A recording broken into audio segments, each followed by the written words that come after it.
We've also heard from a comment from the audience that women are underrepresented in trials, and this is probably true for all cardiovascular trials. And if we look at the evidence for the current intervention threshold, which is quite widely set at 5.5 centimetres, there have been 4 randomised trials. And the one in the UK had the highest proportion of women at 17%. But you can see that the trial in Italy only had 4% of women. And yet we're using the data from these trials to suggest that this is the intervention threshold for women. So the result of these trials has been that 5.5 centimetres has become the threshold, particularly for men. But I'd like to point out that there's actually no evidence that aneurysm repair saves lives for aneurysms of diameters between 5.5 and 7 centimetres, for instance. We're using what we've got, and we've got almost nothing for women. And as we've already heard, for women with small aneurysms, the rupture rate is 4 times as high in men. And in the UK, because of various changes, perhaps including our screening programme for men, 1/3 of the cases of aneurysm rupture are now in women. And if you go back, I think, some 20 years, it would only be 1/6 at most. And what we need to know is that for women, is at what diameter does the rupture risk exceed the surgical risk? And you can ask, where do we get such information from? Well, the best information would probably come from a randomized trial similar to the screening trials done in men. But this would take many years and cost a lot of money, and there's little enthusiasm for it at the moment. So let's see what information we have from natural history studies, administrative databases, and systematic reviews. The natural history of abdominal aortic aneurysm is possibly not quite the same as it is in men. There are some factors, such as smoking and growth rate and genetics, that are probably not really very different.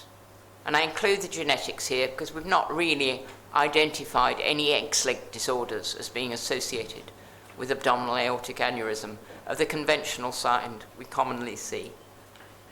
This leaves us with considerations of the differential age of onset, rupture risk, aortic size and morphology, and other health issues.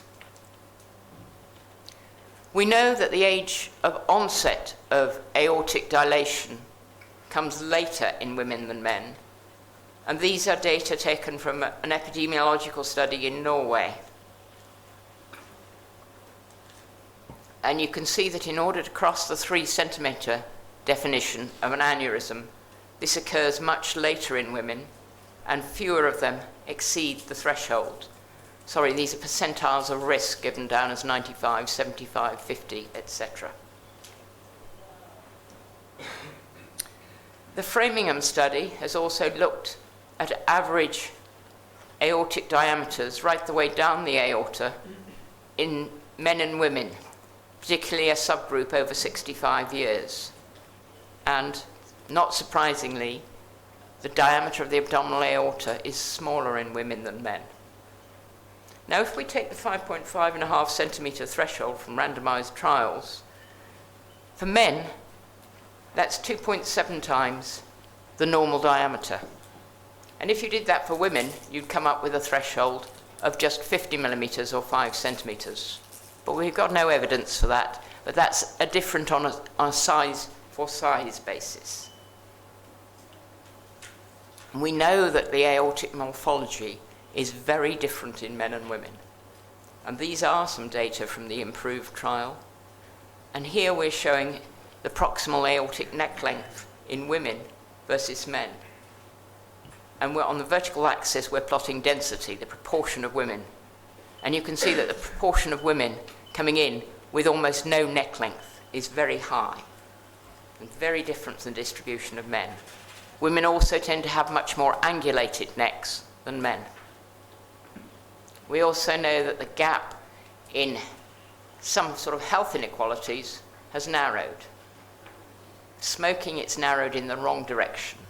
Whereas previously many more men than women smoked, we may soon have the reverse situation, particularly amongst the young, that more women than men smoke.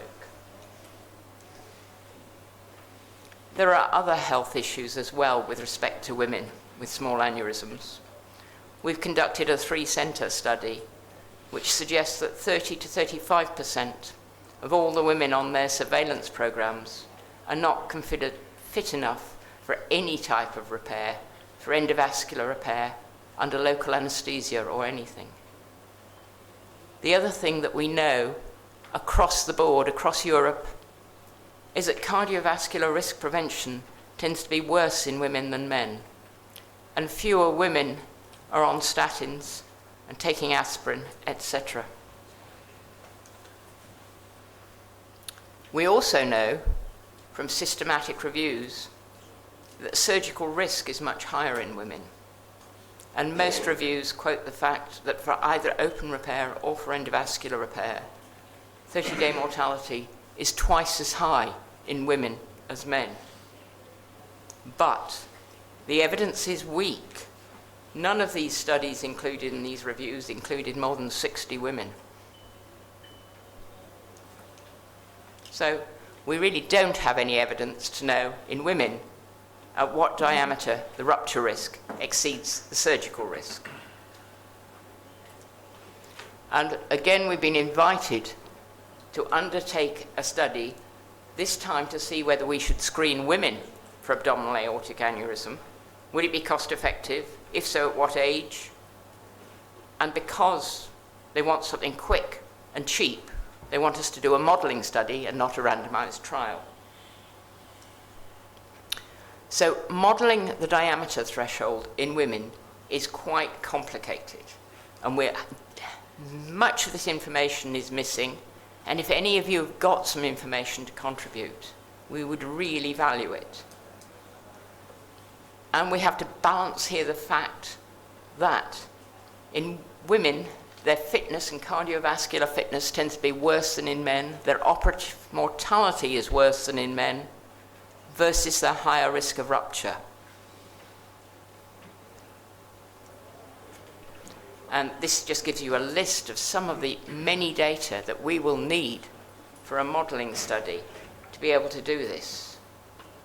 We need to know the short and long-term outcomes of repair by diameters. And we need to know the proportion eligible for endovascular repair by diameter in women. And none of these data are really available in the contemporary literature. So the summary is really quite easy in terms of evaluating where we are.